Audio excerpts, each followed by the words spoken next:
Yes, Mr. Ronnie. As the court pleases, my lord, we'd like to call our first witness for today, Mr. Mohammed Ali Token.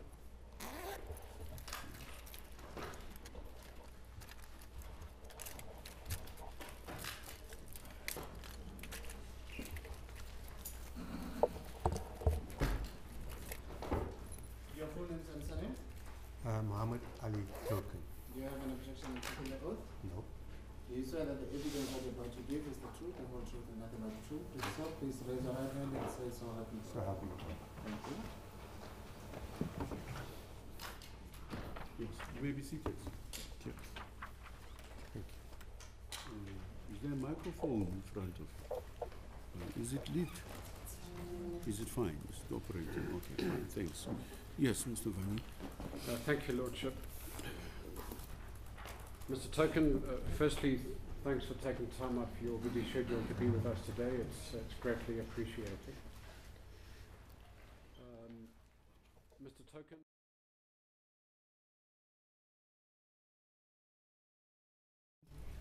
'02, 1949. And what do you currently do? I'm a businessman. You're a businessman. Okay, Mr. Can Token, you you're... just speak up, please? I don't hear you. I'm a businessman. Okay. And what job were you doing during October of 1971? I was with the same company. The same company. Okay.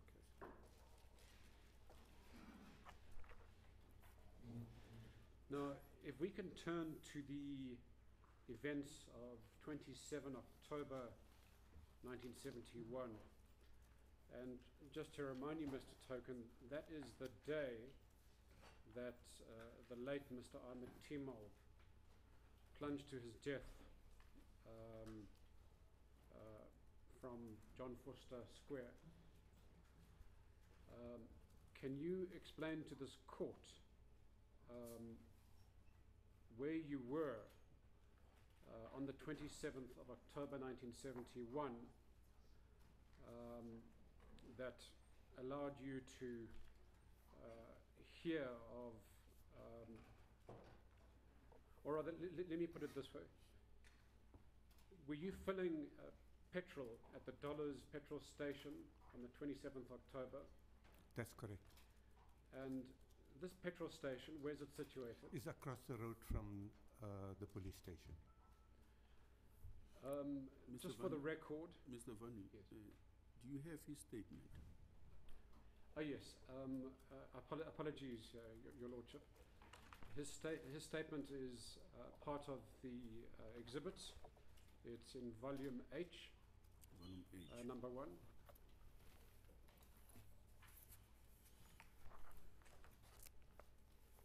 Yes, thank you. Yes, you may proceed.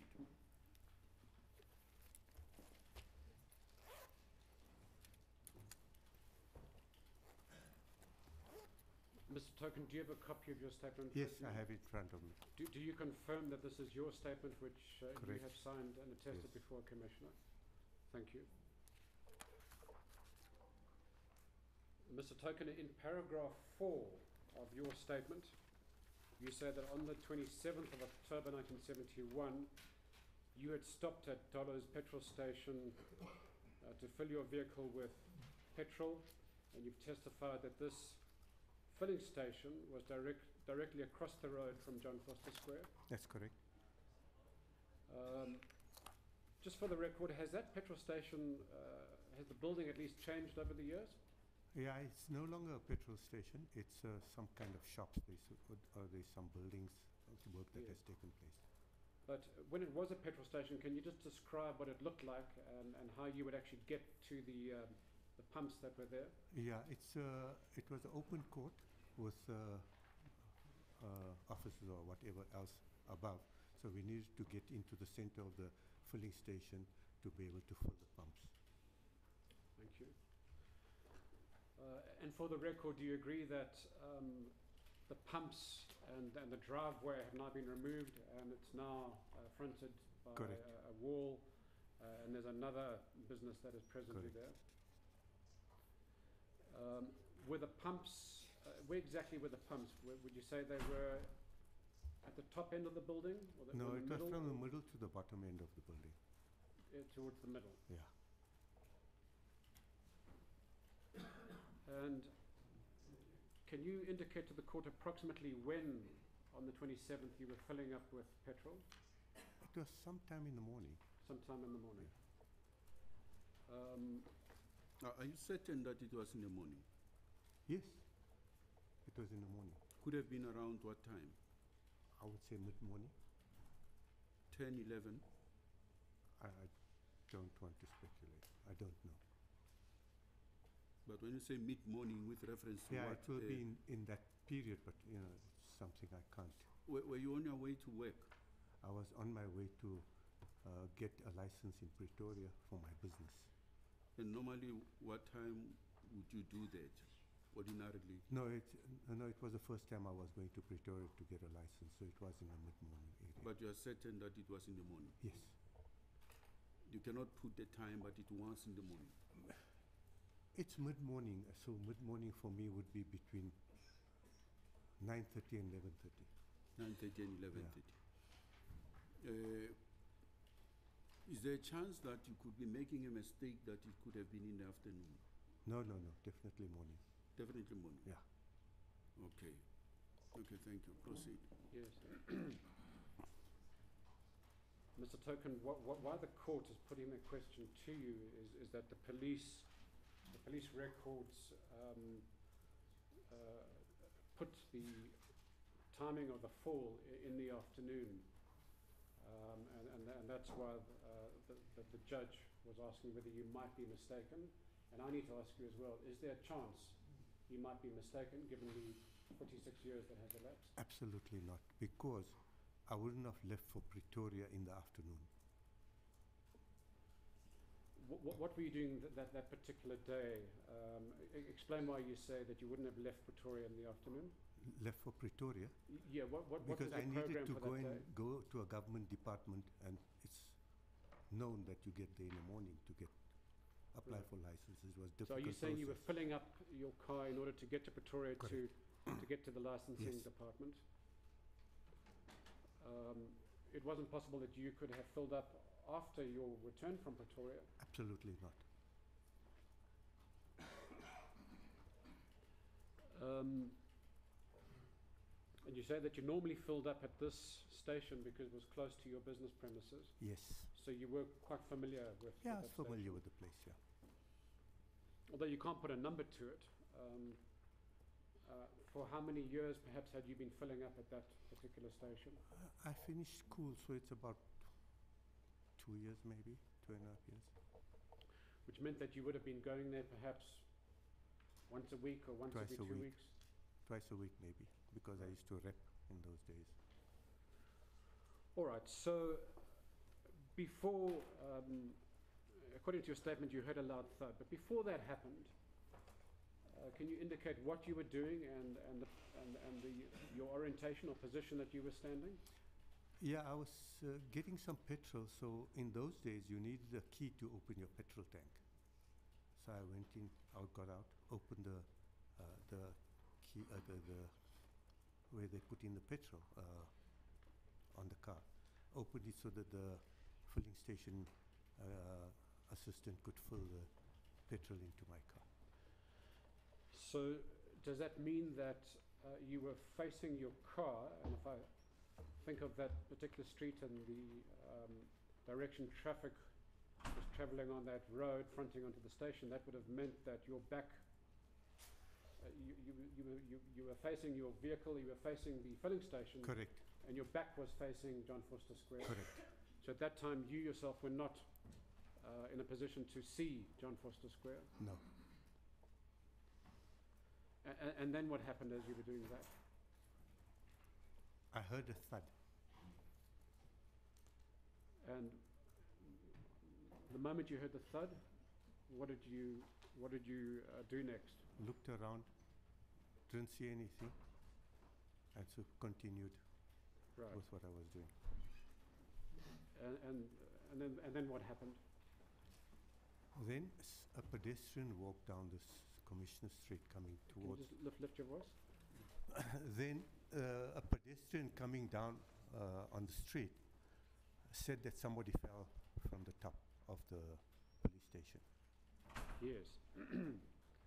So your statement says a few seconds later you heard a pedestrian exclaim that a person had fallen from John Vorster Yes. Square. Is that correct? Yes.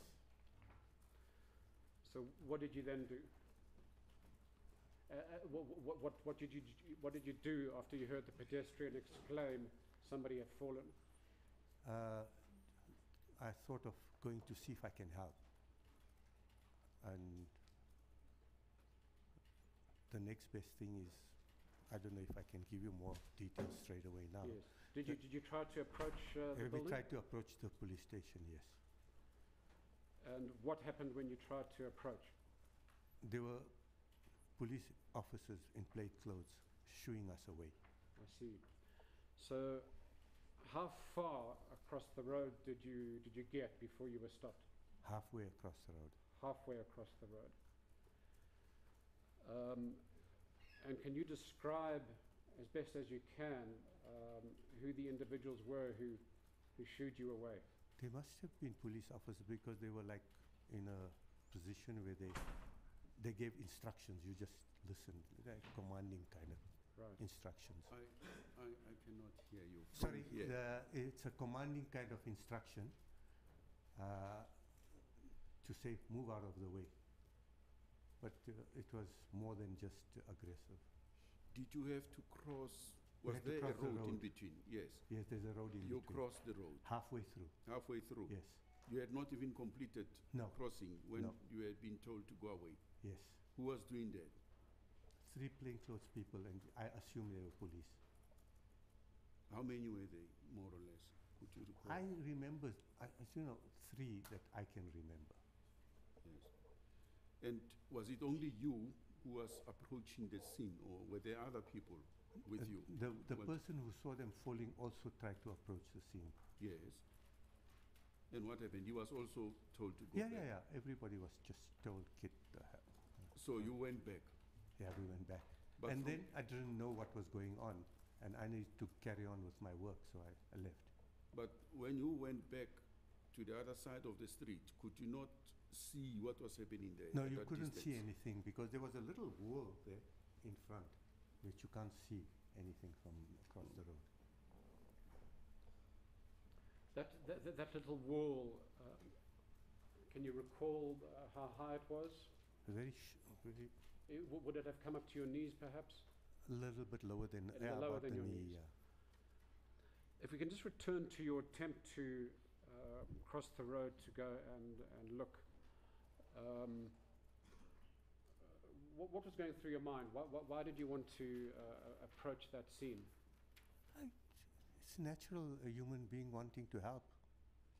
Right. Because once you'd heard that somebody had fallen, Yes, you wanted to see if there was anything you could do to Correct. be of help. yes.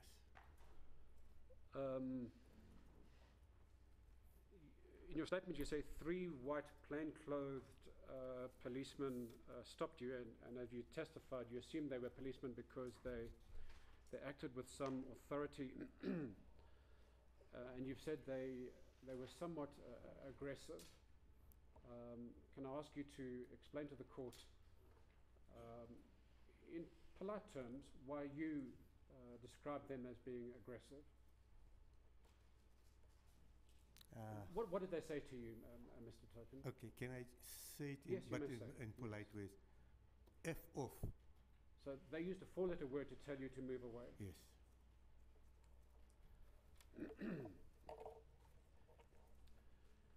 Aside from the 3 persons who you assume were policemen, you said you also saw individuals coming out of one of the side entrances. Correct. Am I right in saying that you're assuming they came out of a side entrance because from the filling station you can't actually see that entrance? Correct, You can only see them coming around the corner. yes. But since there is an entrance around that corner, you assume they were coming out of the building. Yes. But Among these people, Did you see any one of them who was in police uniform? No, my lord. I don't see anybody in police uniform. They were all plain Plain clothes. clothes people. Okay.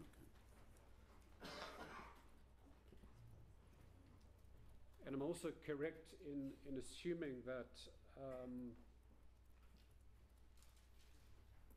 that of the plainclothes policemen, assuming that they were all policemen, that there were several. There were individuals who were stopping you and the other pedestrian from crossing the road, and there were policemen emerging from the building, coming around the Correct. corner.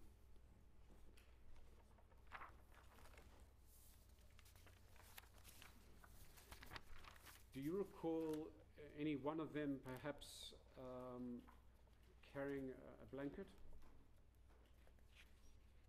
I did not see that.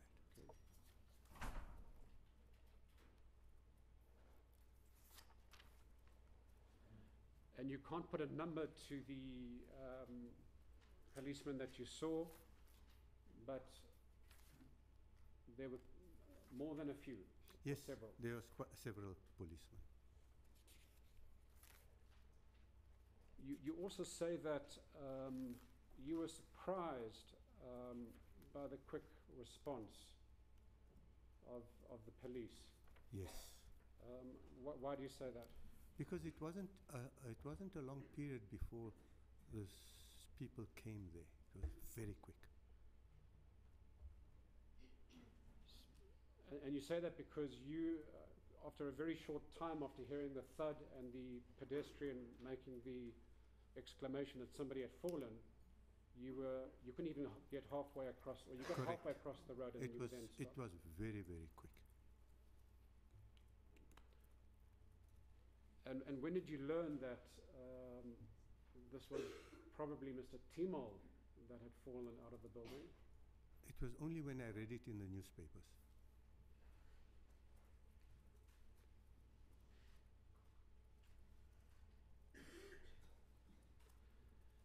In your statement, you say that you were not able to get a sight of the body, and that's because at that halfway point, your vision was somewhat obscured. Halfway point on the road. Correct?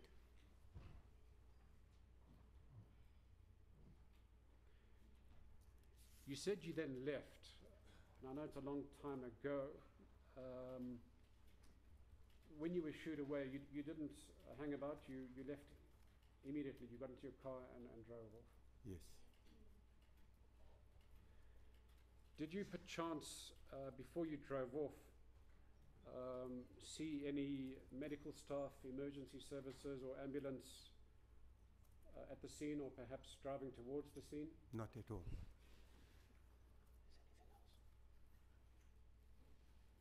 No further questions, Your Lordship. Thank you. Mr. Pretorius? Colleague will take over. As the court pleases, my lord. Mr. Token, you made only one statement pertaining to the inquest. Am I correct? Yes. I just want to ask you, the statement that I'm referring to is the one before you. Yes. I see it's made in 2017, this year. Yes. Would you know when and how is it that you came to be approached for that statement and why it took so long? Do you know? Frank Dutton approached me. He made an appointment to see me, and I said to him, "What for?" And he said, regarding. Sorry, Mr. Token, can you just raise your voice so everybody Sorry, can hear? Frank Dutton wanted to have a meeting with me and wanted to get more information. And I said to him, "Okay, I'm willing to give you the information that I have." When you learned that it was Mr. Timol that had fallen, on the day that you say you were filling petrol, did you follow any of the media that covered the reports in the newspaper? What was in the newspapers, we read a little bit about it, Okay. yes. Did you know that the police had alleged that this incident that happened in the afternoon just by reading the newspaper? Would you know? No, I wouldn't be able to tell you that. When you were there at the petrol station, when you heard that thud, I just wanted to find out, in that area, in around that time, was there a lot of traffic, any noise? There wasn't much traffic because in those days the roads weren't as busy as they are now. When you were there standing, before you heard the thud, did you hear anything out of the ordinary, any screaming, No, any noise? absolutely no screaming. There was no other noise around there. Okay.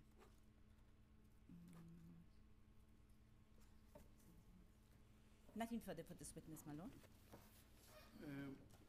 Are you aware that in 1972 there was an inquest into the death of Mr. Timol? Yes, 1972. I was aware. And were you not approached to come and give evidence? Not at all.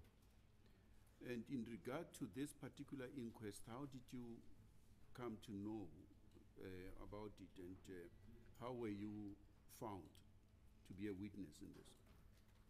My lord, I'm not so sure how they got to know about me, but Imtiaz Kaji, if I can mention it, had a chat to me many years ago, I can't remember when was this, asking me that he heard I was there. And that's why, how they got hold of me now. That was some time ago? Yes, some time ago, yeah. Oh, I see. Okay. Okay, fine. And subsequently, my lord, Frank Dutton started pursuing this thing with me. Yes. But you yourself did not come forward in 1972? No, nobody asked us to come forward, nor did they request us to come forward. Yes, Mr. President. Sir, when did you first become aware of the discrepancy in the time? In other words, the fact that the police alleged that it happened in the afternoon while you were of the opinion that it happened in the morning. I'm not aware that there was a discrepancy. I just know that it's in the morning. So, if I then can say, you are now basically for the first time considering the issue after 46 years whether or not it happened the morning or the afternoon. It's now the first time that you're basically confronted with the fact that it is alleged by the police that it happened in the afternoon. Yes, it's now, I get to know about it now, but it's And been, did you at any stage make notes about that? Did you, and I'm asking now when it was fresh in your memories in the 70s, late 70s, the 80s, at any stage did it become necessary for you to note the time that you... no. So as you stand here, you are purely relying on your memory Yes. of 46 years ago. Correct, yeah. Now the simple question, an obvious question is sir, what is the chances that your memory is wrong? That you are mistaking, that you, when you think back about it, that you might be confusing the time and the specific day? I won't confuse the time because I've got I had a thing to do in Pretoria, and I needed to get to Pretoria, and that's why I was filling petrol. And that is what I'm actually curious about, sir.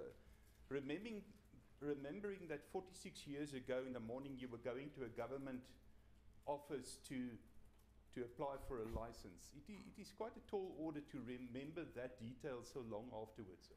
Well, if you are in the in the situation that we were in those days, we had to get a license, and that is a momentous moment in your life to try and get a license to do business in our part of the world. So, as you're aware, and maybe you've been made aware of the fact that the police all in their statements, and that was also the evidence that was before the magistrate in 1972 in the inquest, indicated the time of death at around 4 in the afternoon, just before 4 in the afternoon of the 27th of October 1971. Did you at all, in your following of this matter, did you follow any writing did you follow that, in other words? Did you follow the process as it was reporting in the newspapers of this inquest, and there was speculation regarding the causes of the death of Mr. Timol? I was a young man then, so I didn't go into detail. to follow things up like that. Did you know Mr. Timol or the family of Mr. Timol? No.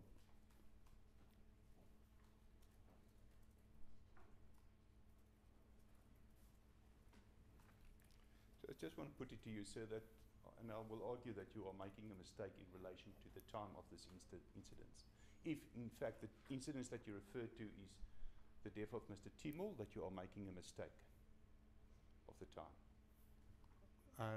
Not making a mistake. It was morning, and I will remember that. Just one thing, you've never seen the body, and you personally, as you sit here, you do not know whether it is Mr. Timol, the falling of Mr. Timol that you heard. No, I didn't see the body, so all I can say is I heard the thud, and a few days later it was in the papers that it was him. If you say a few days, can you perhaps elaborate on that? How many days after the filling station incident, how many days thereafter did you become aware of the death of Mr. Timol? I won't be able to speculate. A I week, won't a be able month? to. I can't tell you that. And apart from the fact that you went for your license and that you heard a thud, nothing else stands out of that day? Nothing else that made that day specifically significant to you? Yeah, I think that could be correct. Thank you, my lord. I've got no further questions. Yes. Mr. Ronnie? My Lord, just one or two matters on re-examination.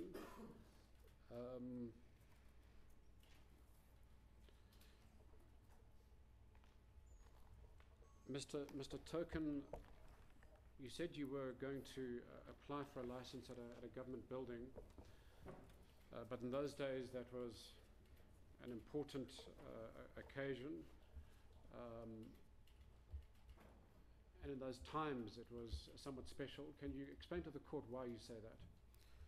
You know, in apartheid South Africa, we couldn't get trading licenses. It was very difficult. And so it was something Yes. that If you can be sort of blunt about it, when you say we couldn't, you're talking about my community, your community. Is that the Indian community? yes, black community. Yes, black community. You couldn't get trading licenses Yes, in certain areas because of the color of your skin, correct. but you had to make special application to trade in certain areas. And you had to go and see and subat to get what you want. Yes. Sorry, I used the wrong word. Subat meaning you got to go and what's the word? What's the English word? You try to talk very nicely to get what you want from the government departments. Yes. Now, it was a long time ago, and although this question has been put to you, I must put it again.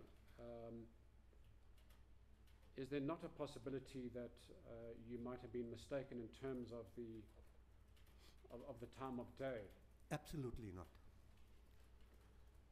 No further questions. How many times did you have to go to Pretoria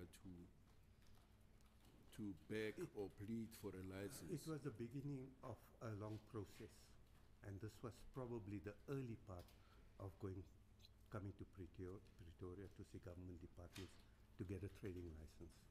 But throughout your business career, how many times did you have to go to Pretoria to get a license? A few times. How many times? In a year? No, but In 2 years? when you start the process, you got to go through all the different stages. I would say about 3 or 4 times. Yes. And it was around that time when you were going to Pretoria. Yes, my lord. And thereafter, did you go we to did get Pretoria? a trading license Yes. and then carried on with our life. And it was a permanent trading license, or did you have to renew it? No, you didn't have to renew it. It was given. Once it's given, then it wasn't difficult to kind of pay the fees and continue. Okay. You want to ask any questions? Yes, I just need to ask a question to the witness. Mr. Token, you said that you used to fill up at this petrol station at least twice a week, if I heard you correctly. Correct. Other than this one time when you went to the police station, I beg your pardon, to the filling station, you fill in petrol, you hear a thud, you are shooed away by the police. you go back, and then later on you hear, a few days later, according to your evidence, you hear that it was Mr. Timol. Did you ever go to that station again, hear a thud, and see it was somebody else that fell? Was No. that the one and only occasion? That's the only one and only Nothing occasion. further for this witness, my lord. Thank you. Okay, thank you. So you are excused. Thank you very Thank much you, my for your lord. testimony. Can I go? Yes, Thank you. You're excused.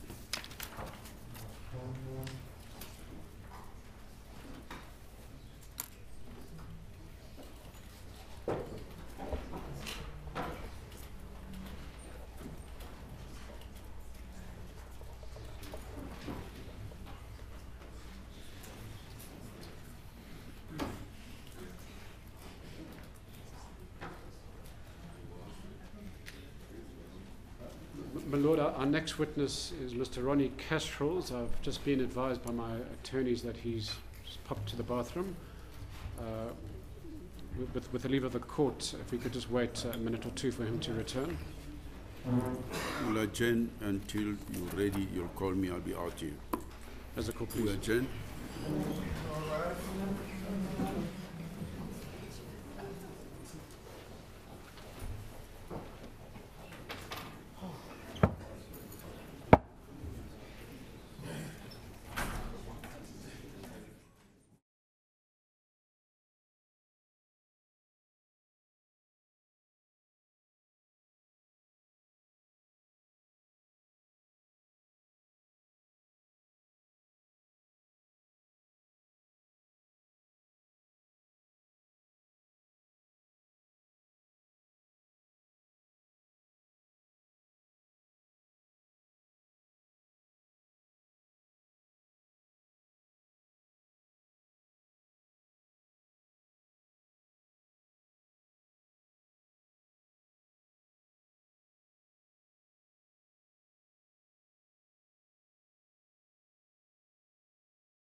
court will adjourn until 11:30.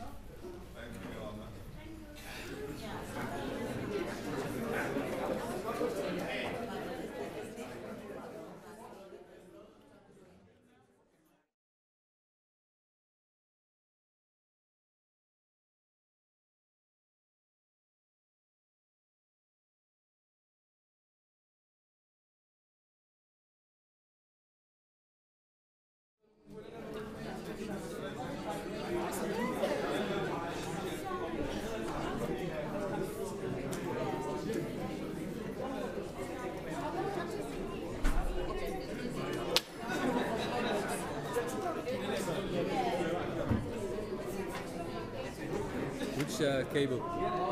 Check that one. But you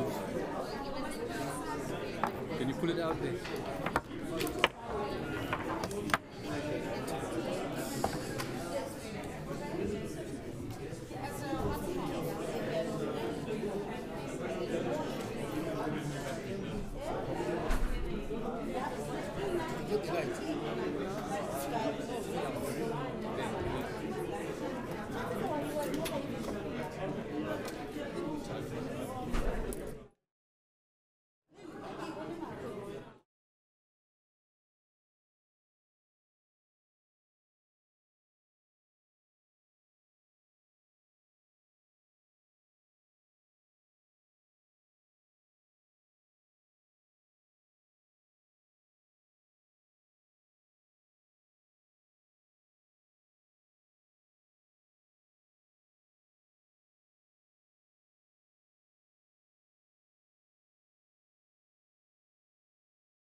Yes, Mr. Van. My Lord, before we commence with the evidence of Mr. Kasrils, we'd like to hand up certain exhibits, including his signed affidavit. Yes. Previously, we'd only submitted an unsigned copy. My Lord, we wish to put up as exhibits 3 documents. The first document is the affidavit of Professor Kenneth David Post-thud. My Lord had requested a copy, at least an affidavit from Professor Post-thud setting out his evidence. Yes. And that affidavit we would like to mark C15. Perhaps the papers can be handed up.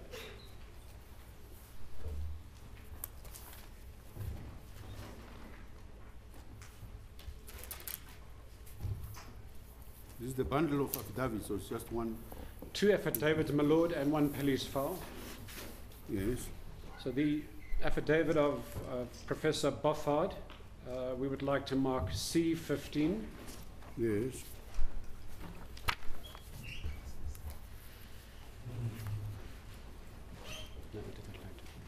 The affidavit of Mr. Ronnie Kasrils, H10. No. And the police file of Neville Else, J3. Okay. My Lord, we do have other exhibits in relation to the photos and building plans, but I would like to suggest that we attend to those when we call that evidence. Yes. With your Lordship's permission, I'd like to call Mr. Ronald Kasrils to the stand. Yes, you may do so.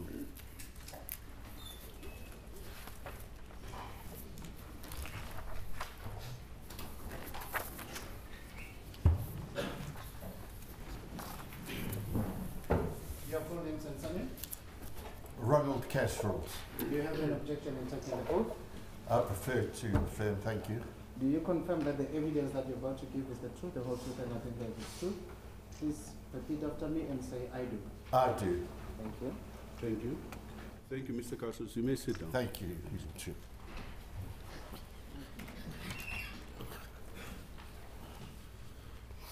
Mr. Kasrils, firstly, thank you for making a special trip to court. I understand that you were abroad and that you made arrangements to come back to South Africa and testify, and for that we are grateful. That's right. Mr. Kasrils, did you make out a statement as part of your preparation for this inquest? I did. Do you have that statement before you? I do.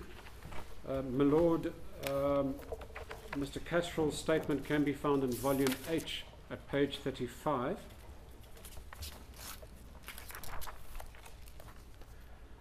Mr. Kasrils, to begin with, we want you to describe to the court some of the highlights of your political career, in particular your involvement with organizations such as the South African Communist Party, the African National Congress, and its armed wing, Mkhonto weSizwe.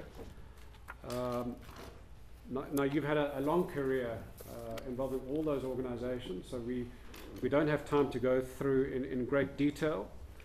But perhaps you can give us some highlights. And I see in your affidavit you say that the Sharpeville massacre in 1960 prompted you to join the ANC-allied Congress of Democrats. Can you tell us what your position was with that organization, and perhaps some highlights that followed thereafter? Right, yeah.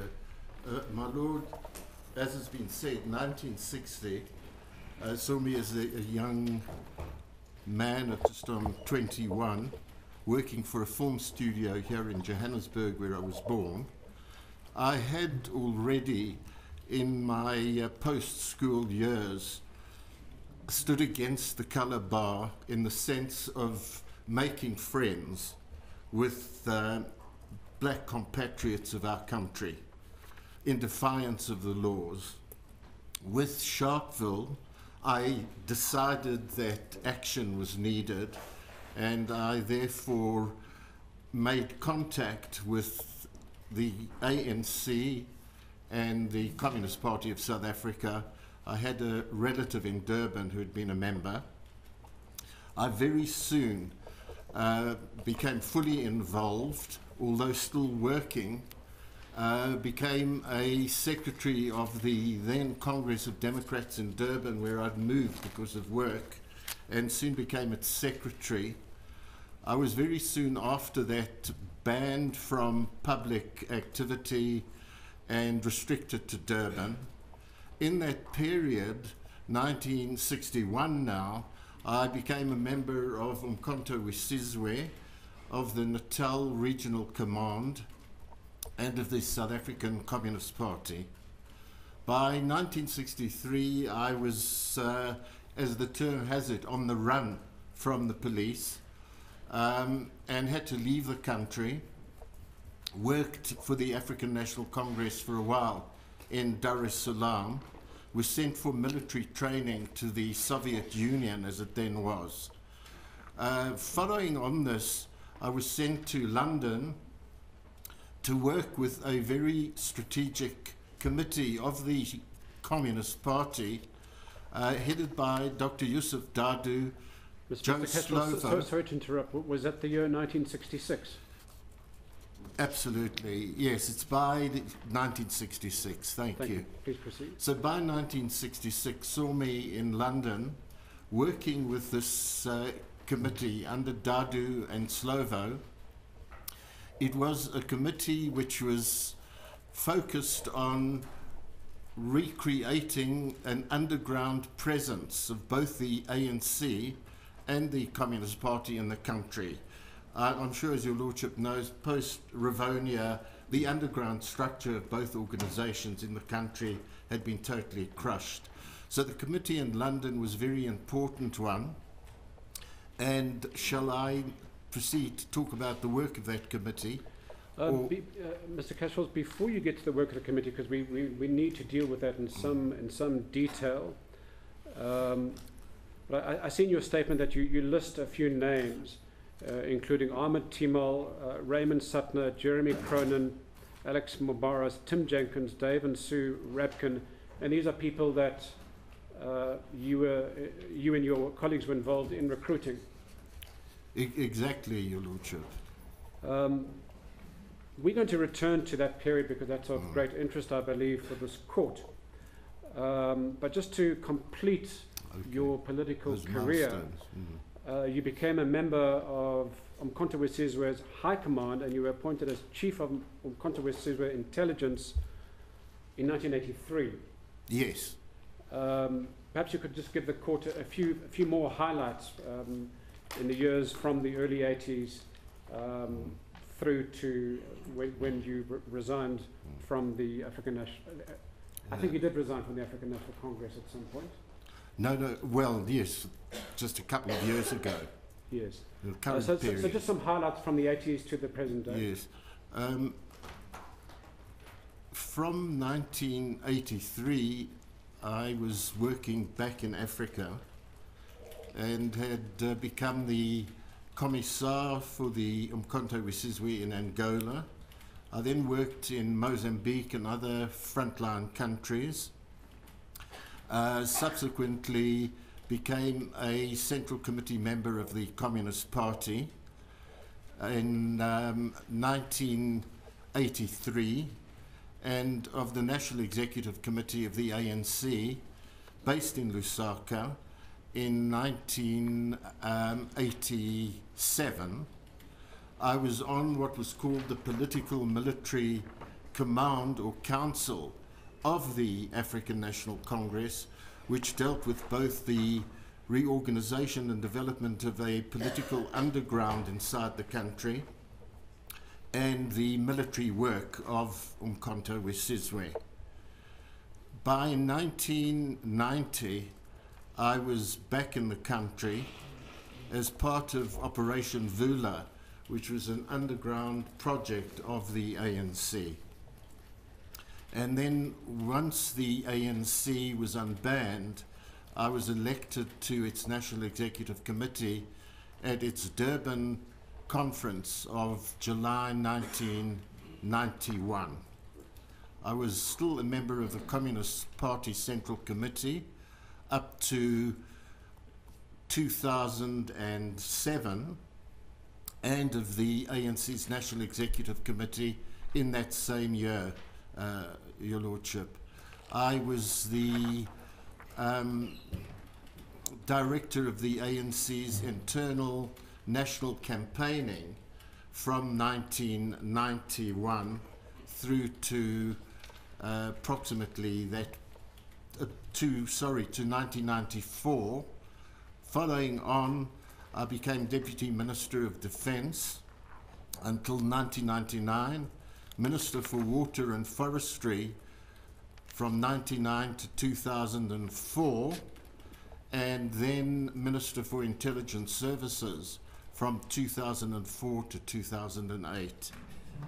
Thanks, Mr. Kasrils. I think that's sufficient background. Now, if we can rewind a little and go back to the training and deployment of recruits that you referred to in passing. You've already testified that this was for the purpose of reorganizing the underground structures of those organizations in South Africa because they had been smashed following Rivonia. And you also mentioned a committee that was spearheading this work, a committee comprised of Yusuf Dadu, Joe Slovo, and Jack Hodgson. Can you explain in some detail the work of this committee and what you were doing? Mm-hmm. As mentioned, Your Lordship, the committee's mission was to reorganize the underground structures of both organizations within the country. That also entailed creation of a support network for Umkhonto weSizwe. To a very prominent degree, from 1966, a focus was on sending literature and leaflets into the country so that the people of South Africa would know and understand the program, the policy, the directives of both the organizations. The propaganda distribution, of course, required people to carry this out. The recreation of an underground network required the same. So, foremost was the identification of young South Africans or old. In the main, it tended to be younger people who were studying in Britain or were passing through Britain, and with an inclination to serve the movement. And we identified such people, and we would then recruit them into the underground of both the ANC and the Communist Party, in some cases simply the ANC. The training related to how to survive in a police state such as South Africa, and in relation to that training there are particular methods which are referred to as tradecraft. How do you survive? How do you remain anonymous? Mr. Kasrils, before you get to that detail,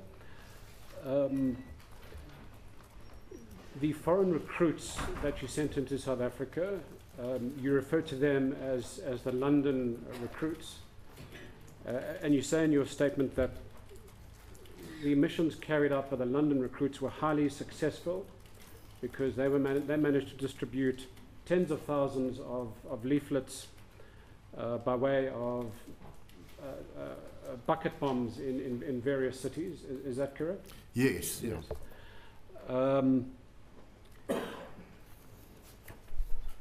Mr. Ahmed Timol was not involved in that particular campaign because that was just the foreigners, the so-called London recruits, who carried that out. If I may, I was coming to a distinction which right. you've brought out, Yes. Your Lordship, and that was there were two categories.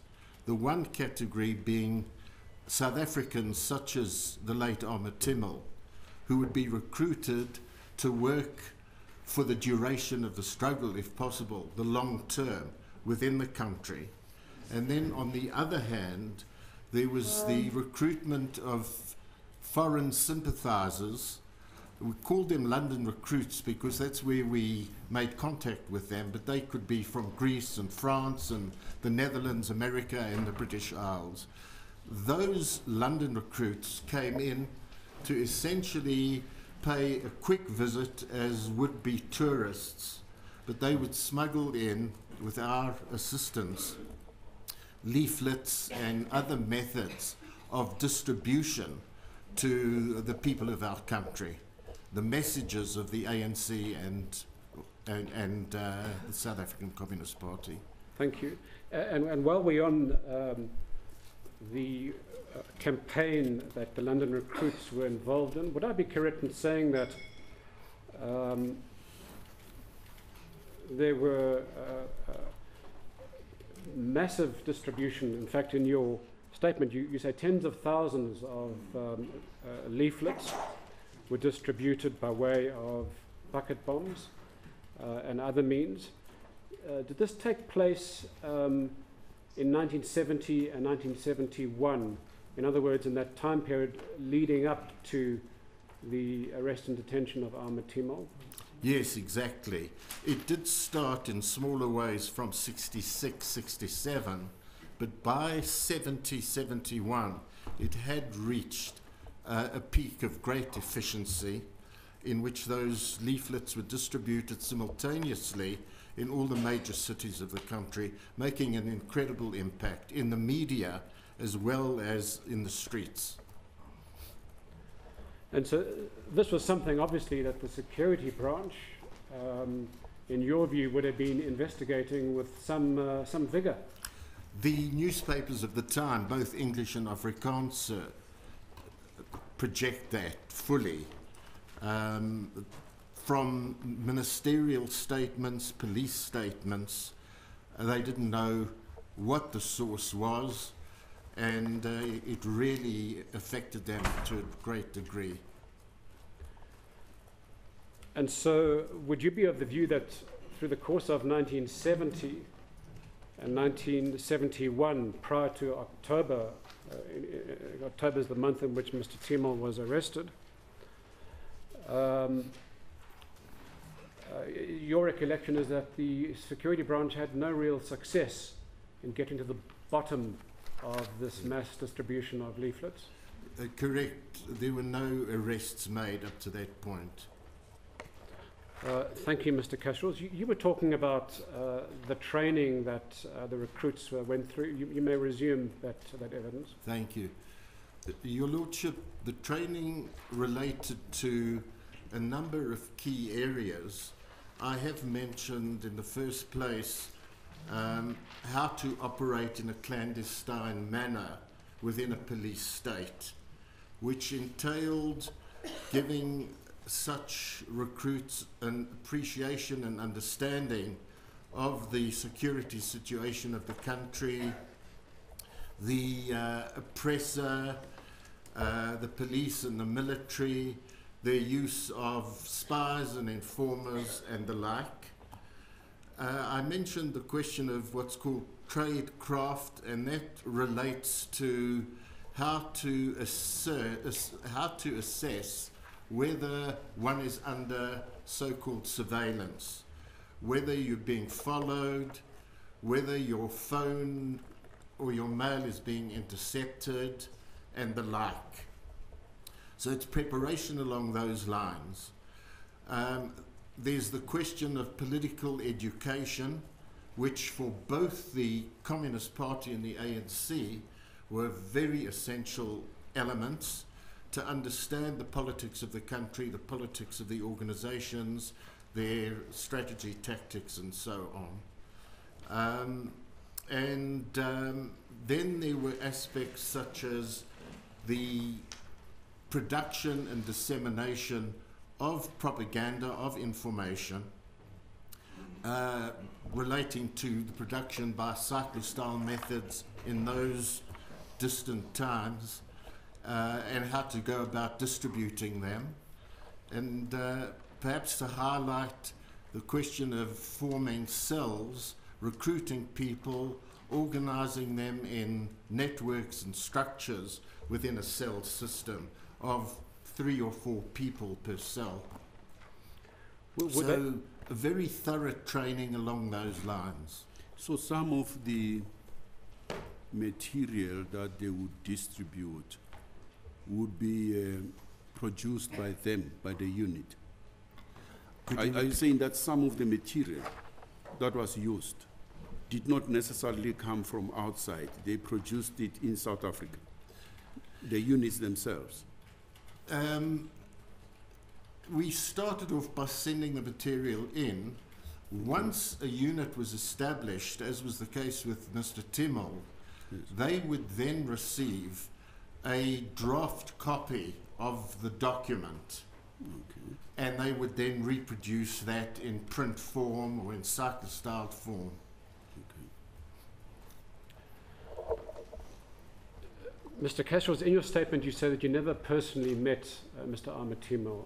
Is that correct? That's correct. And that you didn't personally train Mr. Timol. Who did train Mr. Timol? He was trained by Jack Hodgson, who was a member of the committee that I've referred to. So I did know about Mr. Timol and the training of Mr. Timol. Right. And you're saying that although you wouldn't have first-hand knowledge of his actual training, because that was done by Mr. Hodgson, it would have been of a similar nature to the training you would have given other recruits? Absolutely identical. It was a syllabus which we had developed, Your Lordship, and we were providing it in that way that it was a replica to quite a remarkable degree, yes, of what one would teach as opposed to another.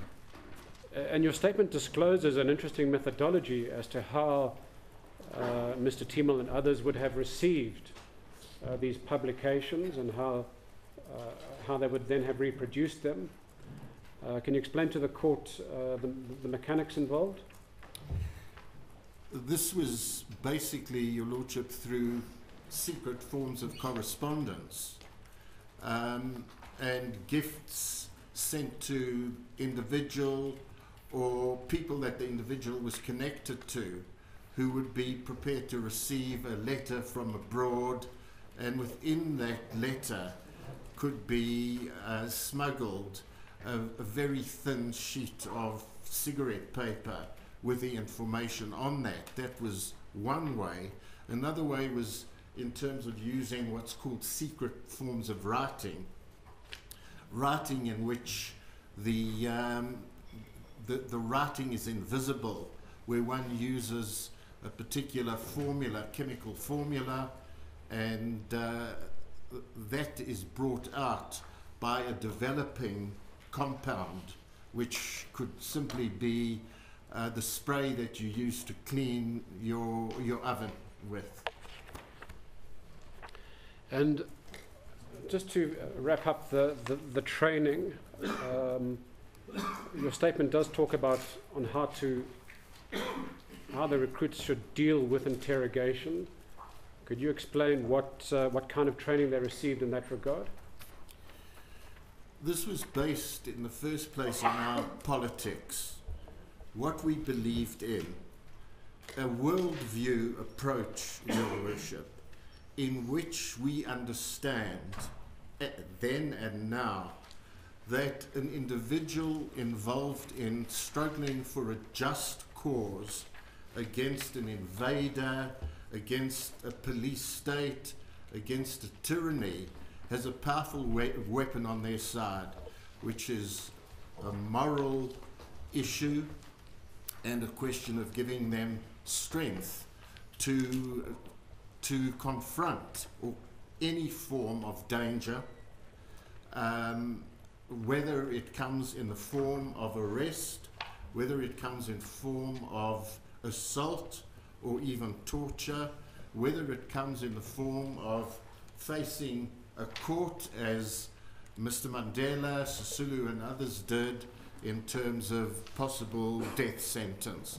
So it was based on strengthening the moral fiber of an individual in the belief in the cause that we were fighting for. That was the platform or the basis on which to prepare a person. Secondly, would be a understanding and analysis of the kind of methods that your captors would use against you. And we had plenty of examples by 1970 of how the South African police or special branch were behaving in terms of their interrogation methods, in terms of even torture. In relation to torture, Your Worship, you cannot simply prepare a human being and know that that person will break or not. That's an impossibility. But the question of infusing a person with the belief and that strength arising out of belief is the best that you can do. However, what to do then if one is caught and you've been part of a structure in which 2 or 3 other people have been working with you?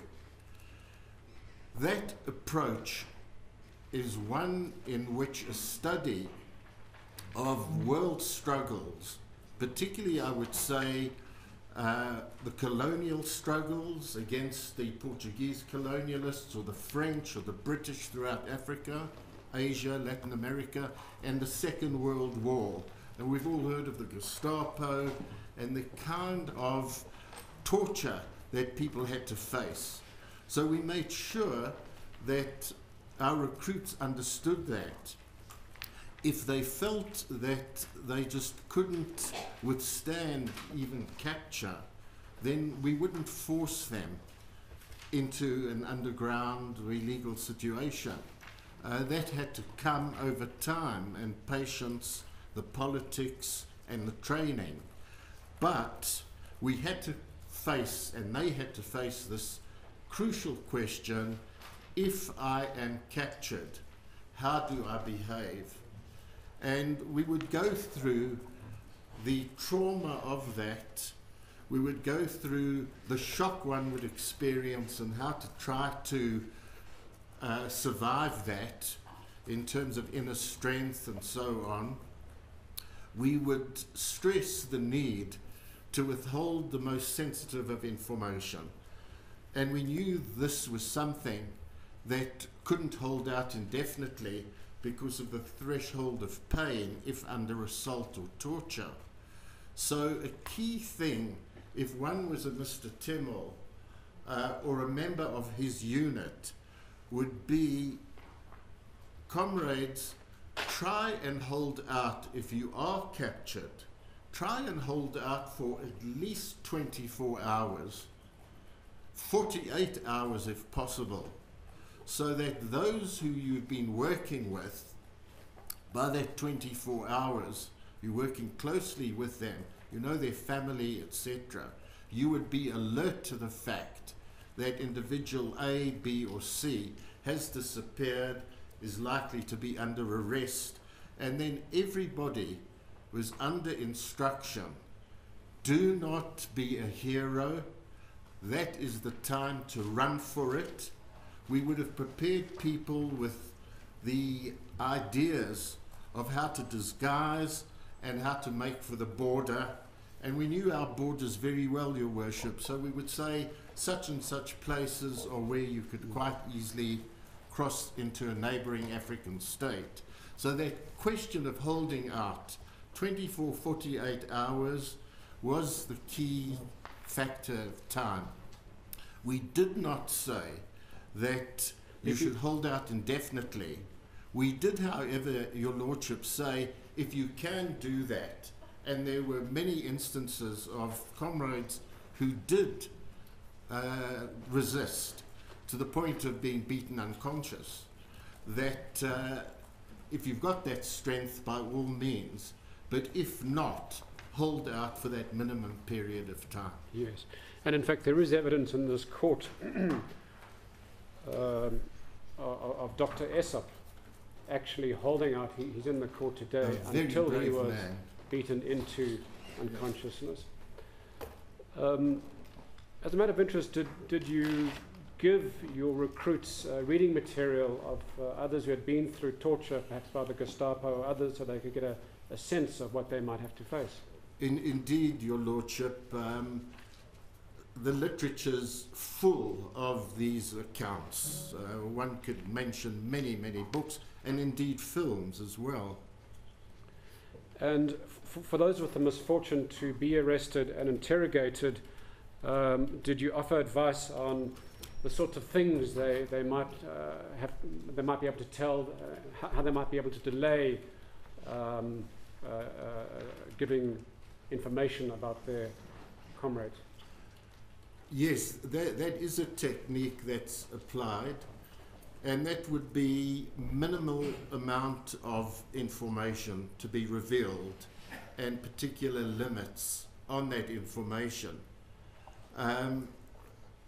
In the first place, reveal what the enemy, as we called the apartheid rulers, already knew, and try and limit yourself to that, well knowing that once you give a little bit, they also aren't fools. They would pressurize you for a little more. But that's a particular tactic in that battle of wits. Well, the evidence we have from experts and former police officers is that they too were on the race. They told this court that the moment they arrest a person, just after arrest, they would try to get as much information and as quickly as possible. It makes me think about what you are saying now, that it looks like there was a race. The detainee holding out and the police trying to extract as much as possible. And one would imagine during that period would be the period where pressure is exerted on the detainee. Is that correct? Quite correct, absolutely. Okay. Continue. So, Mr. Kasrils, there was an expectation that for some, perhaps even many, of the recruits who might be arrested, interrogated and tortured, that there would be a breaking point, and there was an expectation that detainees under torture might break and reveal information. Exactly. Was there an instruction, or perhaps I should say a doctrine or policy on the part of the South African Communist Party, or perhaps even the ANC, that members who were detained should rather commit suicide than betray the organization? Your Lordship, absolutely not. Absolutely not. And if I could add, if that were the case, then people like Mandela and Sisulu and Billy Nair, and we could reel off name after name after name, would have attempted something of that kind, possibly. But absolutely not. So you didn't do things such as issue cyanide capsules or other kinds of devices to facilitate suicide? Your Lordship, during the Second World War, the Allies, in running their spies or agents into Nazi-occupied Europe, in terms of their doctrine, their approach, they issued, in cases, not for everybody, but those doing the most sensitive work, you read Wikipedia or you Google it, cyanide capsules, as did the Nazis as well, at very high level. And there were some Nazi generals who decided to bite into that capsule instead of being arrested. And the recruits that you sent back into South Africa, like Timol, did you, although you didn't have contact with Timol per se, but generally speaking, did you discuss the possibility that they may be facing long-term jail sentences? Exactly, Your Lordship. And that was something that we held out to them as an issue of hope to look forward to, because as you yourself have seen, that window, the race as you called it, sir, would be up to say 24, 48, 72 hours. If one battled to get through that and provide as little as possible, and then in most cases come to a court such as this and face a trial and end up incarcerated, but there was hope, as we know how Robben Island, or where the white prisoners were in Pretoria just down the road here, were told by us in the training preparation, comrades, get through your trial and the ordeal as well as you can and maintain your dignity and commitment, and you will then find yourself with fellow comrades, and they are putting up a battle within penal walls, and they have the right to study. And as I think every South African well knows, Your Lordship, the approach of the elders on Robben Island was make the most of the time, study, and we know a great example is the Justice Minister Dikgang Moseneke, who goes in at the age of 15 for the Pan-Africanist Congress, and he comes out and he becomes a leading judiciary figure in our country. Yes. So it's not as though, sorry, if I can just emphasize this point, it's not as though, Your Lordship, our people are going into such a nightmare, as sure as the nightmare will happen, but to look beyond it to a life in which they can prepare themselves for, in our belief, and the politics that they had would see through to a freedom in our country where they would play a role. So would I be correct in saying that it was seen by these recruits that a possible jail sentence, even a lengthy one, would be seen as a badge of honor? Absolutely, Your Lordship, absolutely. And I think we've seen this is the case in our country. And that would mean they wouldn't look forward to long prison sentences as something that is very bad on their side. Not at all, not at all. And certainly by 1970, the examples of the leaders, whether it was the Bram Fishers and Dennis Goldbergs here in Pretoria or on the island, were already very clear.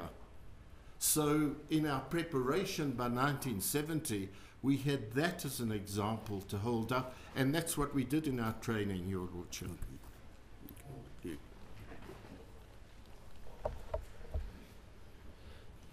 Mr. Kasrils, you've testified that Mr. Timol would have been trained in bucket bombs and distribution of leaflets. But in fact, in terms of that big campaign of leaflet bombing combined with banner unfurling through 1970 and then part of 1971, he in fact wasn't involved in that particular campaign. But it does seem, certainly from the evidence before the first inquest court, that the security branch believed they had caught a really big fish who was responsible for those campaigns. You agree? That was my perception, Your Lordship. it was the way I thought, and we had discussions with people like Joe Slovo and Yusuf Dadu, Oliver Tambo, and we thought this was possibly a connection. So your statement says that given this context, given this backdrop, and given that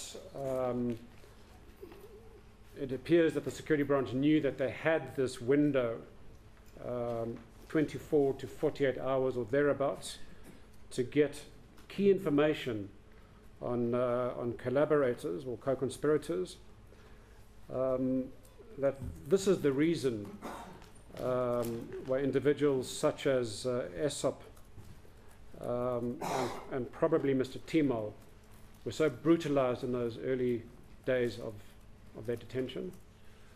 I would say, Your Lordship, that as severe as the treatment of Mr. Aesop was with Mr. Ahmed Timol, it would have been far greater, because Mr. Aesop had not been out the country. They knew that Mr. Timol had been out the country. They already had some clues and information to that effect.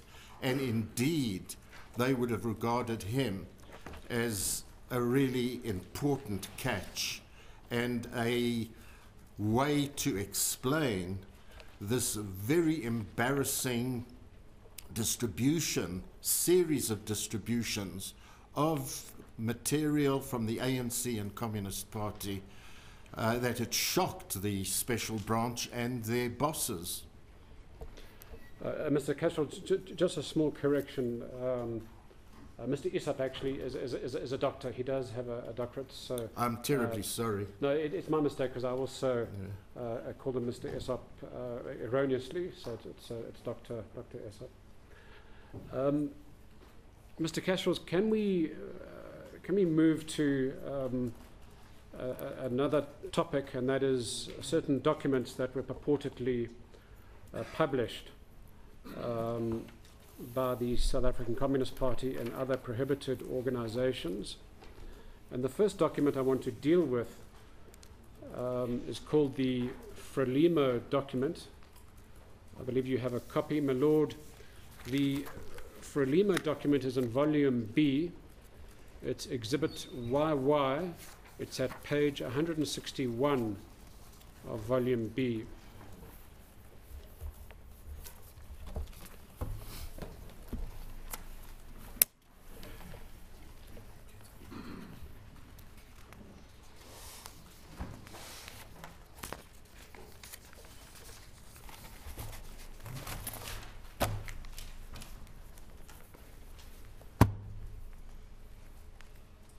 Now, Mr. Kasrils, in preparation for this inquest, you were shown a copy of this document.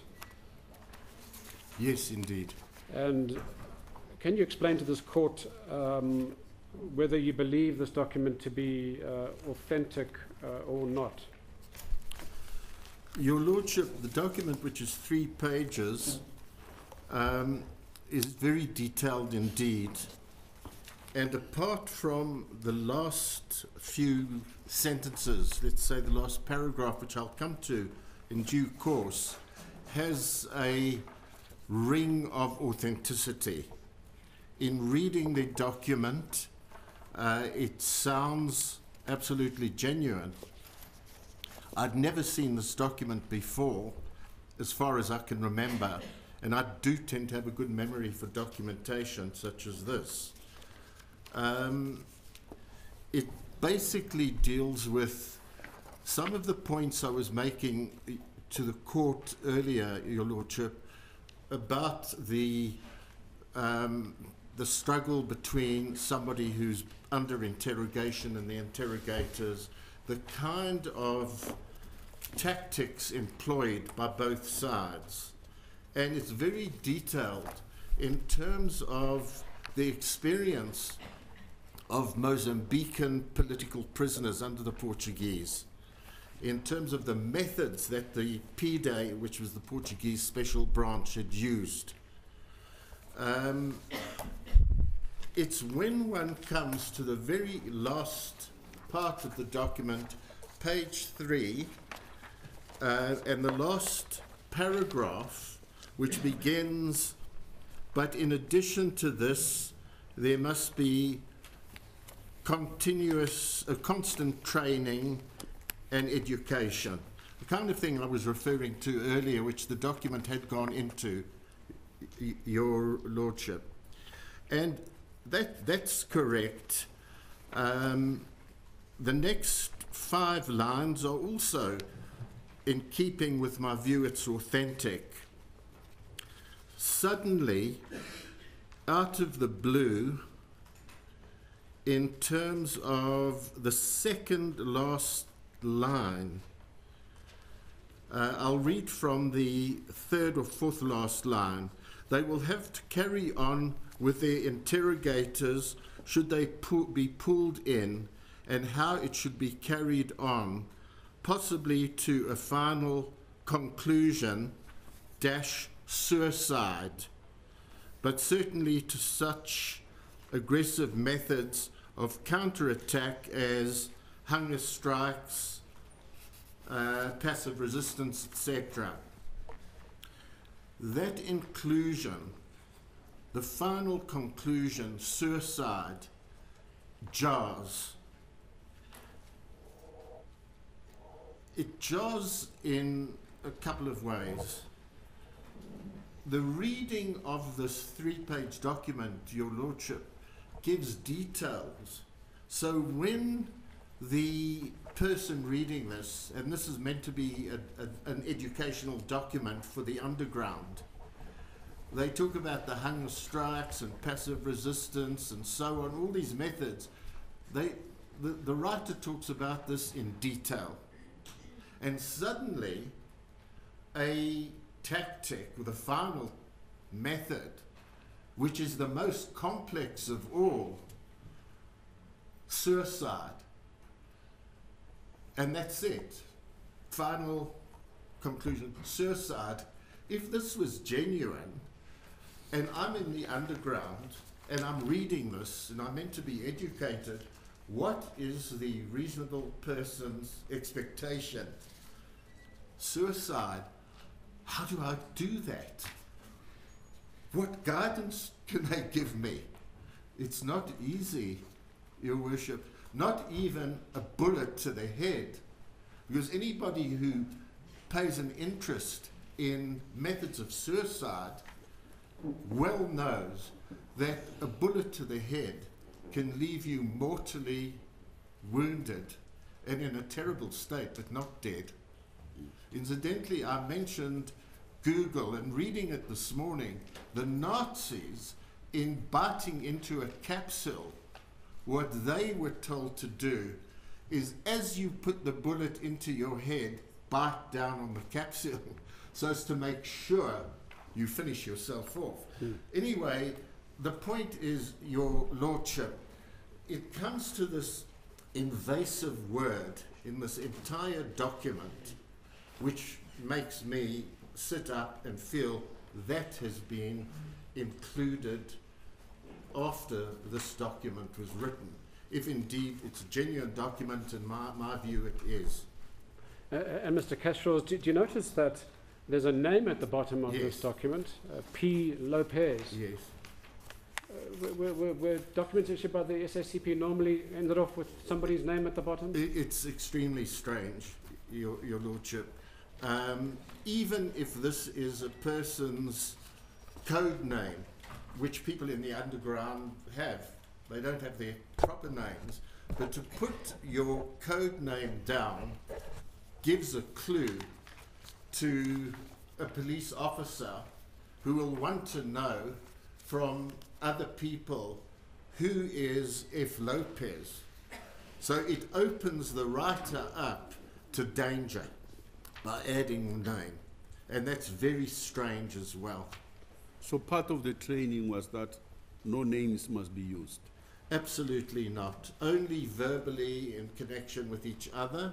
Yes. Or if there's a list, Your Lordship, there is a list, and this is a possibility, that list, which would be a very secret list, quite clearly it would be in code and hidden somewhere, that would have people's code names written, so that should the entire structure or part of it be smashed, those who are trying to revive it at least know that there is an F. Lopez who we might be able to contact through somebody else, but not in relation to a document of this kind. And Mr. Kasrils, the fact that the reference to committing suicide is at the very bottom of the last page, would that have made it easier to potentially insert? Well, extremely easy, because it's quite a different task if you're making a change within the body of a document, as I think even a school pupil well would know. Yes.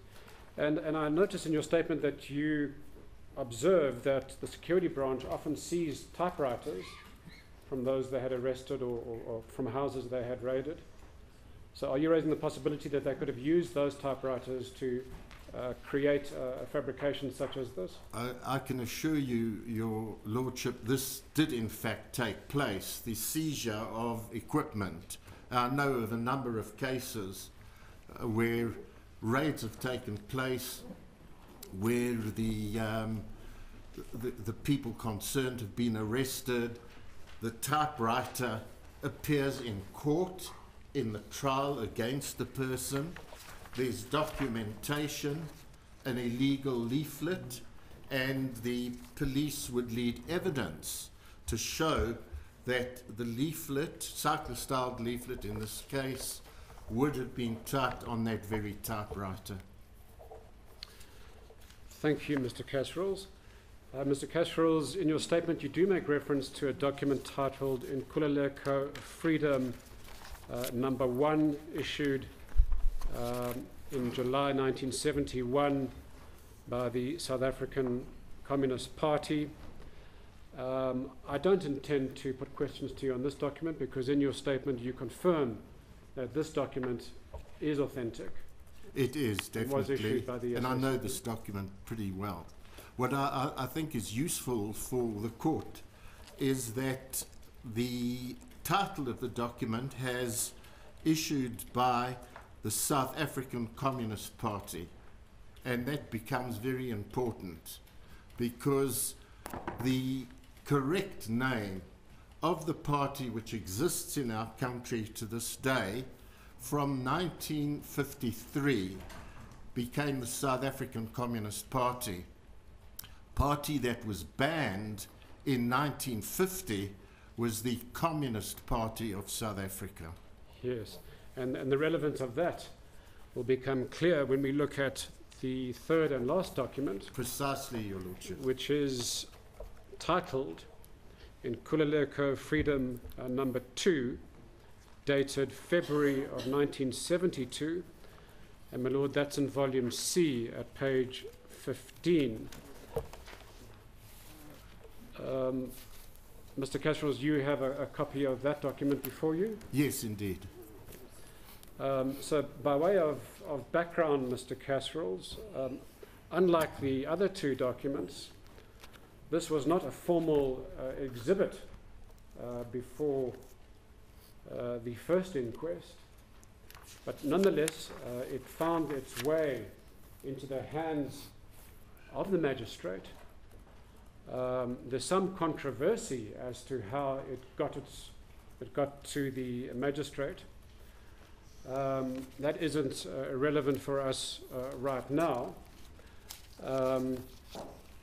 But we do know this because the magistrate relies on a section of this document in coming to the conclusion that Mr. Timol, in all likelihood, had committed suicide. Now, can you point the court to, well, before we look at the passages of interest, What can you say about this document? Is there anything that is familiar about this document to you? Yes, indeed, Your Lordship. I would say that in the main, this is an authentic document of Inkululeko Freedom, which was the underground paper of the South African Communist Party. So certainly it's an authentic document. And why do you know that? Pardon? Why do you know that most of it is authentic? Well, through the reading of it, my memory, I have tried to locate the copy, as indeed the court has, but we haven't been able to track it down. However, my view is that, and I can recall that Inkululeko Freedom came out in successive numbers. So my view would be that this document, save for an issue which we would come to, a falsification of a real document, that this is a real document. And in fact, Mr. Kasrils, is it not true that you wrote part of it or much of it? Well, there are parts that I recall writing. I wrote from abroad some of these parts of these documents, yes. Let me ask this. How often was this document produced? Was it an annual thing, or was it produced over 6 months, or what was the series? It started off in July of 1971 with the first issue, and the idea was that once the underground was fully established, that it would come out more frequently, perhaps once every 3 months or so. The second document, the second issue, number 2, comes out then in, I think it's February of 72. If my memory serves me correctly, Your Lordship, there are subsequent editions in the following years.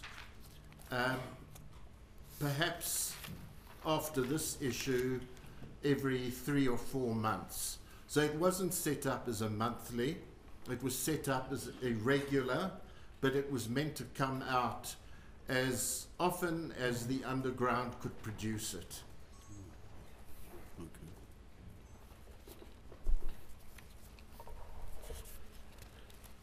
Mr. Kasrils, as you're aware, we've tried to locate the original version of this document, so if it can be located and brought to the attention of this inquest within the next, say, 2 weeks, we would be enormously grateful. I understand that the SACP archives unfortunately doesn't have copies this old. It may interest you to hear where we found Inkululeko Freedom number 2, because as with much of the record, it wasn't part of the inquest record that we recovered, and as I mentioned, it wasn't an exhibit either. But we recovered it when we looked at the records of the Agate inquest, and as you might recall, the conclusion or finding in the Agate inquest was also suicide. You've mentioned in your evidence that there is part of this document that in your view is not authentic. Can you point the court to those passages?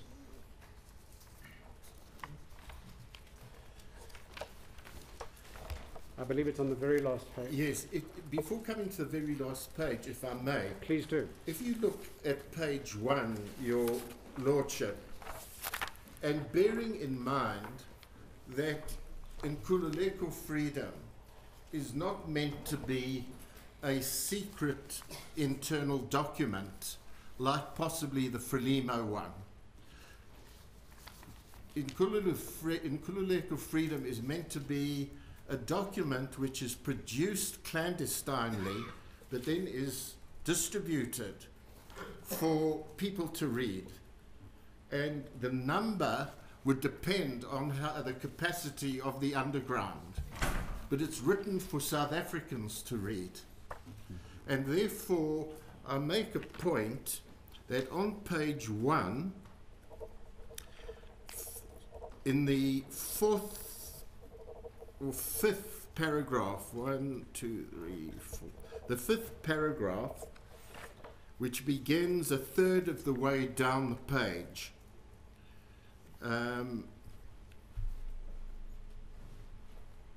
the torture and killings continue. Ahmed Timol is the latest people's martyr. His death and that of all our other dead will be avenged. It goes on in that next paragraph. The enemy is not continuing to have it all his own way. The unprecedented wave of protests which swept the country when Comrade Timol was murdered is testimony to the growing revulsion of ordinary people. So here, authentically, I would say, the document refers to Ahmed Timol as having been murdered. And that's publicly stated. So when we now come...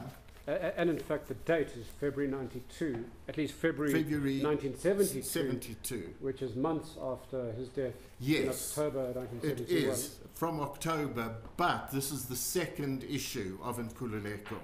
So it is quite possible that in the second issue there would be reference made to the latest communist martyr of the struggle, Ahmed Timol. Can I proceed? Please proceed.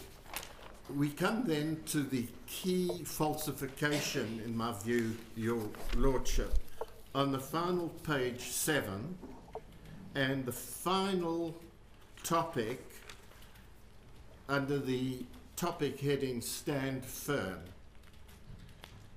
The fight is on, and you must now expect increased arrests, detentions, torture, and brutality.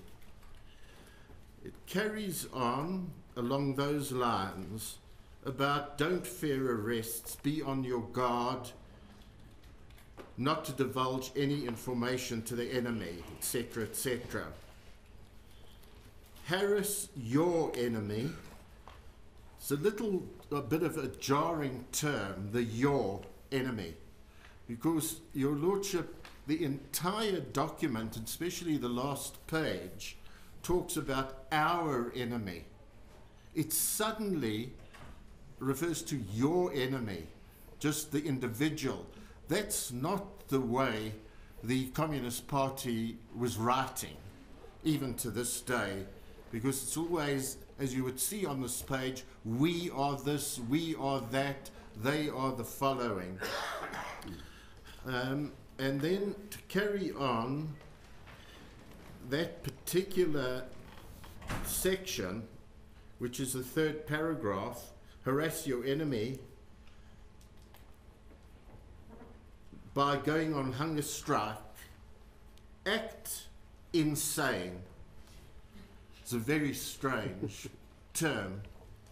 We had people up to that stage, my late wife included, incidentally, Your Lordship, who had feigned insanity or a mental breakdown, and at that basis could be transferred to a prison hospital or the like, and from there it's somewhat easier to escape.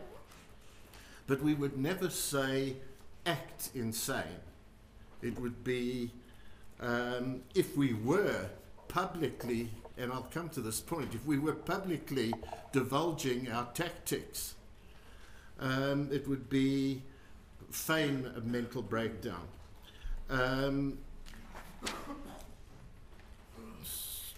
Lodge complaints, whether true or false. Very strange when you're talking to the public at large. You're giving away what you might be saying secretly. Okay, comrades, lodge complaints, it doesn't matter whether they're true or false. It's really doubtful that we would give such an instruction. I'm not trying to indicate that we were puritanical, Your Lordship, but there was an approach which was an approach of dignity. We didn't have to fake things because the treatment was, in layman's terms, unimaginable. So the question of lodged complaints, they would have very, very complaints, justified complaints to lodge. And then, again, this question comes: resort to civil and criminal actions in courts as often as possible.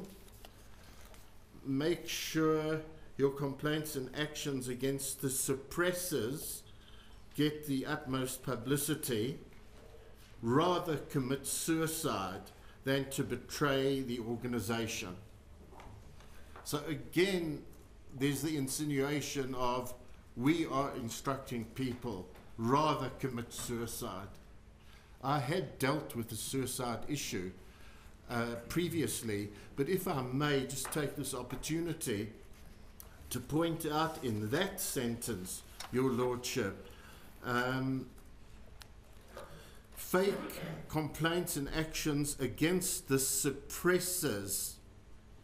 We never referred to the apartheid adversary or enemy as suppressors. We referred to them as oppressors.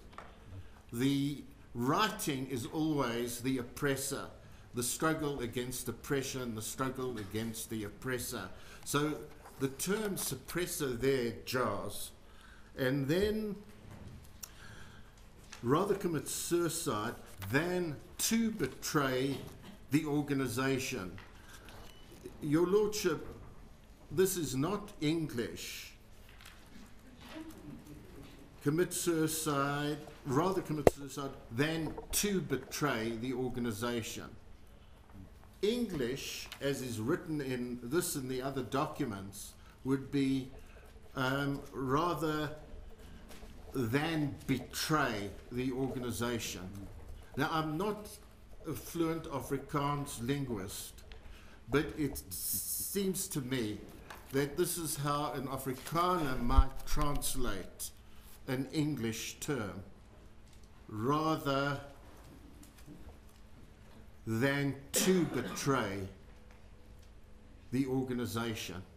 We would simply write rather than betray the organization. There's a couple of other real further anomalies. Well, let's complete it because there's not much further to go. And there's another example of poor English in the very next sentence, isn't there? Exactly, right. Remember our brave comrades who have paid for their lives. Your Lordship, who have paid for their lives. The term is who have paid with their lives, not who have paid for their lives. Again, in my view, it would be someone in Afrikaans writing or translating into English. And Mr. Kasrils, can you submit to this court that you and your colleagues who were authoring such documents had a pretty good command of the English language and would not have made such basic mistakes? Exactly. Joe Slovo particularly, and I've mentioned that I'd written quite a bit, we all jointly contributed, and my English, Your Lordship, is too full of adjectives.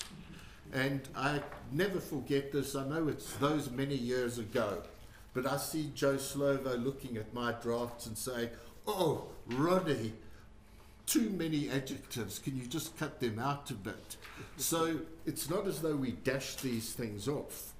We were very concerned at the flow of the English. It needed to be simple for our people to read and in good English. So those aspects understand firm, coming right at the end of the document, easy to deal with. really jar, and this signals to me that there was another hand, Your Lordship, playing with this wording.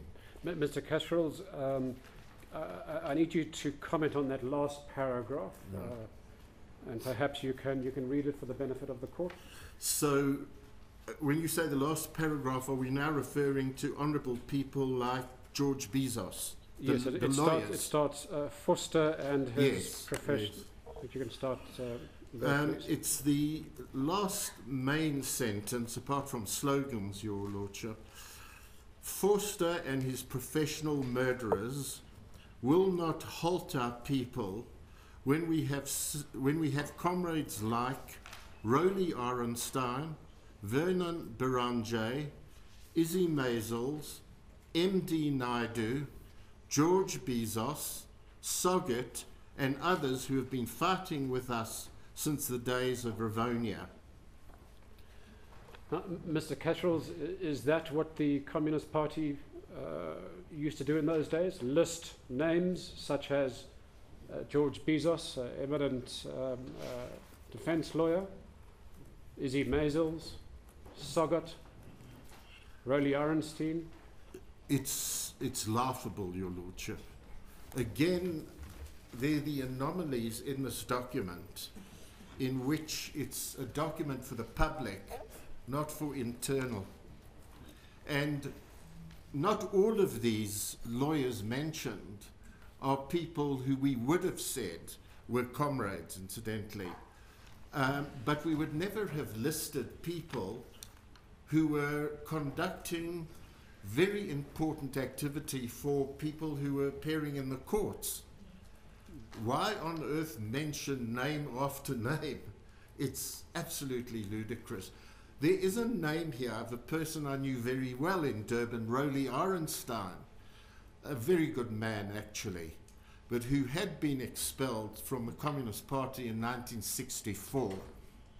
And he wouldn't have then, if we wanted to parade along with the George Bezoses to give them an accolade, which would have been handing them a dagger in their backs, we wouldn't have then mentioned somebody along with George Bezos who had been expelled from the Communist Party. In fact, am I right in saying that Roly Orenstein, I understand for ideological reasons, was expelled from the party, and so, as you say, it's unlikely that he would have been mentioned amongst other heroes of the Communist Party. Absolutely. If it was a secret document which we were sure, and we could never be sure, would fall into the hands of the authorities, even then, we wouldn't put the names. But if we had, we wouldn't have included Roly Orenstein or David Soggett, who was by no means similar to a George Bezos. Yes. Just for the record, most of them are lawyers, but some were not. For example, the Hurley must be the late Archbishop of Durban, Dennis Hurley. Oh, yes, yes, I see. You're right, of course. Yes. Yeah. And perhaps just to revisit, at the very bottom of the page it Sorry, says... I think Hurley's name's mentioned elsewhere, not there. No, it's not. Okay, it must have been mentioned elsewhere, yes. Yes. I beg your pardon. Yeah. Perhaps you can explain to the court who Naidu is. M.D. Naidu was a Durban advocate, Your Lordship, Right. who I think at this particular point in time was serving a sentence in prison.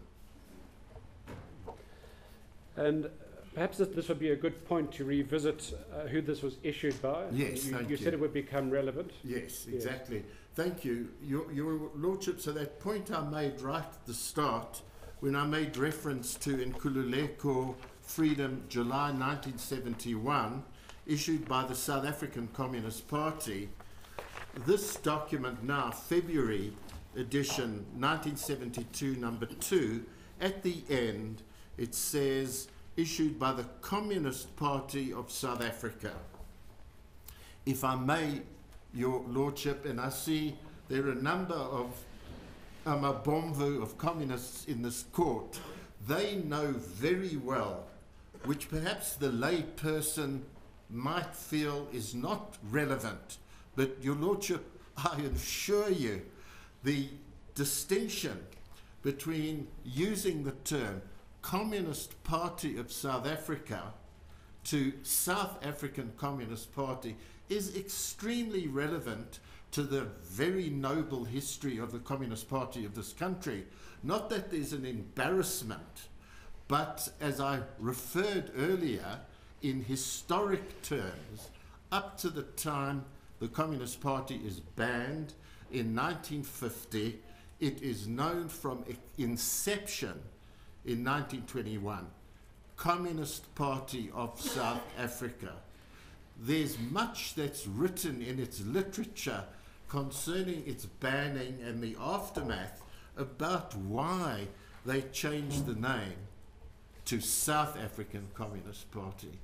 So a policeman or somebody without that kind of internal insight might very well feel at the end, oh, let's just put in issued by.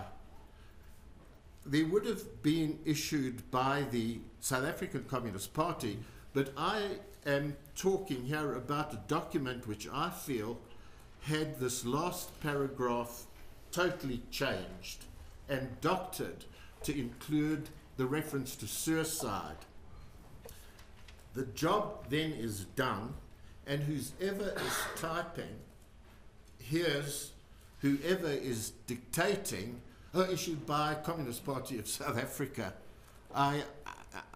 It's a perception of mine, but it really seems logical, the way I would explain the fact that this has been fraudulently dealt with to include the suicide reference. So in your view, a blunder like that is simply not the kind of mistake that the South African Communist Party would have made? Not even the newest recruit could have made such an error, Your Lordship. And in your statement, you say it's no coincidence that, again, this occurs at the bottom of the page. Precisely, sir. Where it probably was easier to insert. Precisely, Your Lordship. So, your statement, you say you have total confidence in concluding that those last 5 paragraphs are obvious forgeries. Do you maintain that view? That is my view 100%. And why do you think, if it was the security branch that had done this, why do you think they had inserted this? Well, I think this gets to the very point of their faking the suicide of the late Ahmed Timol. So this is to attempt to provide the proof that the communists teach their people to commit suicide rather than face interrogation. And I quote the words. Those are the very words that the Chief of Police, after the death of Ahmed Timol, made in his press conference, which would have been in October. I wrote a poem about that press statement that he gave, and I used that very term. The communists are taught to jump out before interrogation. And my title of the poem was Before Interrogation with a question mark. So I know it's a long time ago, Your Lordship, but there are things that remain in one's mind because of the vividness and the drama of the event. And would you say that the timing would have been quite convenient for the security branch, given that the inquest also happened in 1972? I should think so. My Lord, no further questions. Thank you. Thank you, Mr. Kasrils. Another version of this Inkululeko 2 surfaced in Parliament, and I think there the name Hurley was mentioned. I think it's in that regard that that was mentioned. Mr. Kasrils, you were quite active in the underground, and I just want to know, the name Quentin Jacobson, does it ring any bell? Quentin Jacobson, does it ring any bell?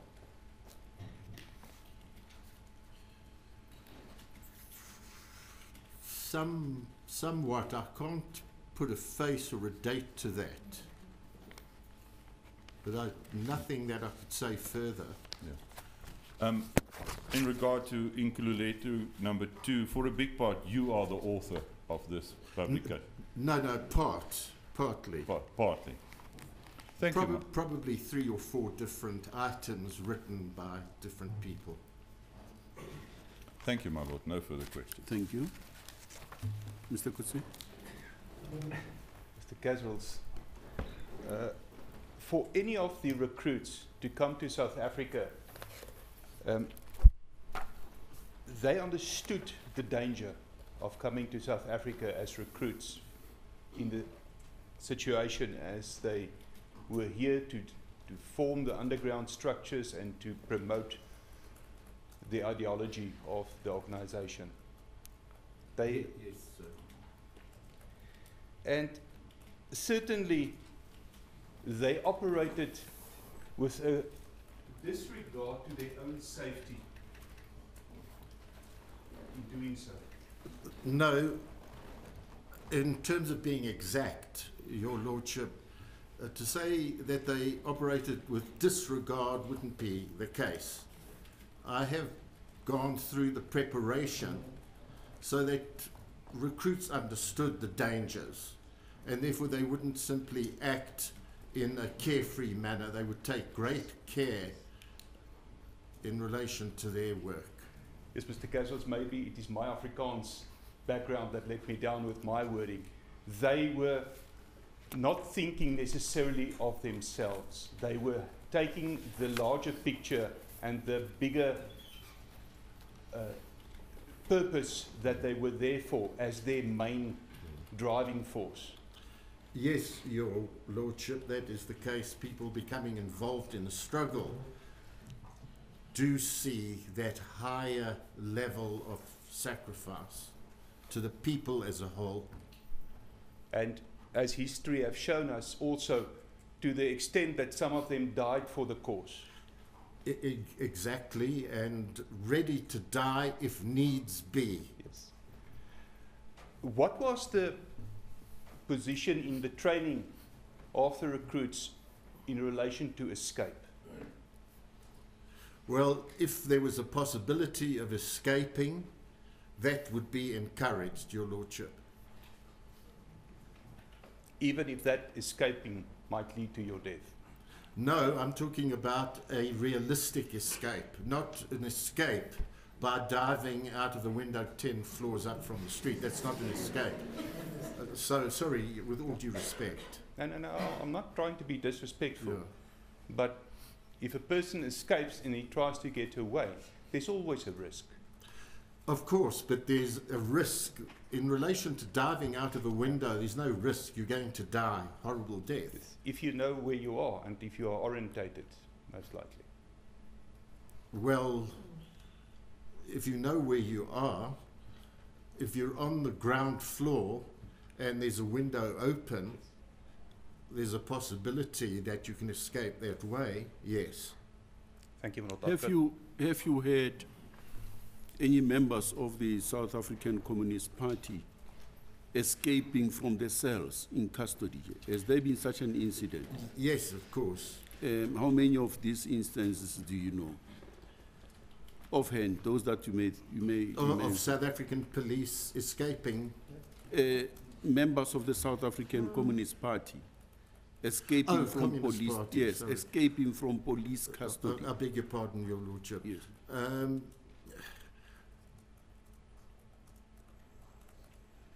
Let me give you the Little bit, context. just an estimate, because unfortunately I don't believe there's an actual record that's been kept.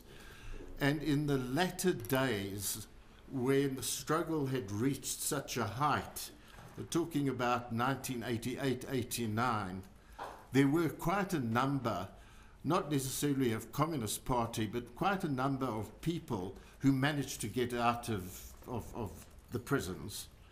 And from that point of view, possibly a dozen in 1989 of the United Democratic Front, people like Vali Musa and I think Billy Nair and others, managed to get transferred to hospitals and then from there made an escape. Yes, let me give you the context that's relevant to this case. Mr. Timol and others were arrested and detained in terms of Section 6 of the Terrorism Act. Now, the detention warrants authorize that they must be kept in the cells. Now, what happened in this instance is that from the evidence we received is that they were in fact kept in the offices for purpose of interrogation. They were not allowed to be taken to the cells. That happened later for those who survived the torture. Now, the reason the police used to justify keeping them in the offices was that there was proof that members of the South African Communist Party escaped from the cells. So I want to find out whether you know of any that could have escaped from the cells. Thank you, Your Lordship. At that time. In 1963, August 1st, week of August, was the famous escape of Mosey Muller, Abdoulaye Jasset, Arthur Goldreich, and Harold Welpe in Johannesburg from the then Marshall Square. This was very prominent, and I think all four were connected to the Communist Party in one way or another. I can't recall anybody else after that time. My wife then, who's deceased, managed to escape from the special branch in Durban by being transferred from the prison cells to a mental hospital. Oh. Now, the other issue, I think you touched on them, on that issue when you said that part of the training would be such that if a person were to be charged in court, he should look forward to going to prison. That is a possibility. Now, one of the reasons that the magistrate advances in saying that Mr. Timol committed suicide, apart from the instruction from the South African Communist Party, the magistrate says that he was concerned about the possible 20-year sentence that he would get once convicted. Would that have been the case with a person trained? Not at all, Your Lordship. Can I give you an example from the Rivonia trial, when the accused was sentenced to life imprisonment, and Dennis Goldberg, accused number 3, calls out to his elderly mother, and he's joyful, and he says, "Mother, it's life, a life to live." This is the spirit of the people involved in struggle. And I've no doubt this Dennis Goldberg at that stage was the same age, maybe a few years different from Ahmed Timol. This is the spirit of our people. They would, on the basis of 5, 10, 25 years, for them this was still life and a struggle in prison. And they would see this in a positive way. I could give you many examples of people sentenced in that way. Yes. Any questions arising from my question? No further questions, Your Lordship. Yes. I could say none. We'll take it away. Thank you very much, Mr. Kasrils. Pleasure. Thank you. Yes. Thank you, Your Lordship. What time is it?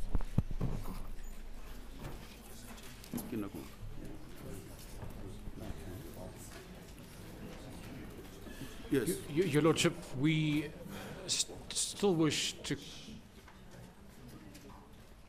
to call an architect, Mr. Colin Savage, and we still have to hold the photo parade. Might this be a good moment to take the lunch adjournment? Yes, we'll be back at 2 o'clock. Adjourned.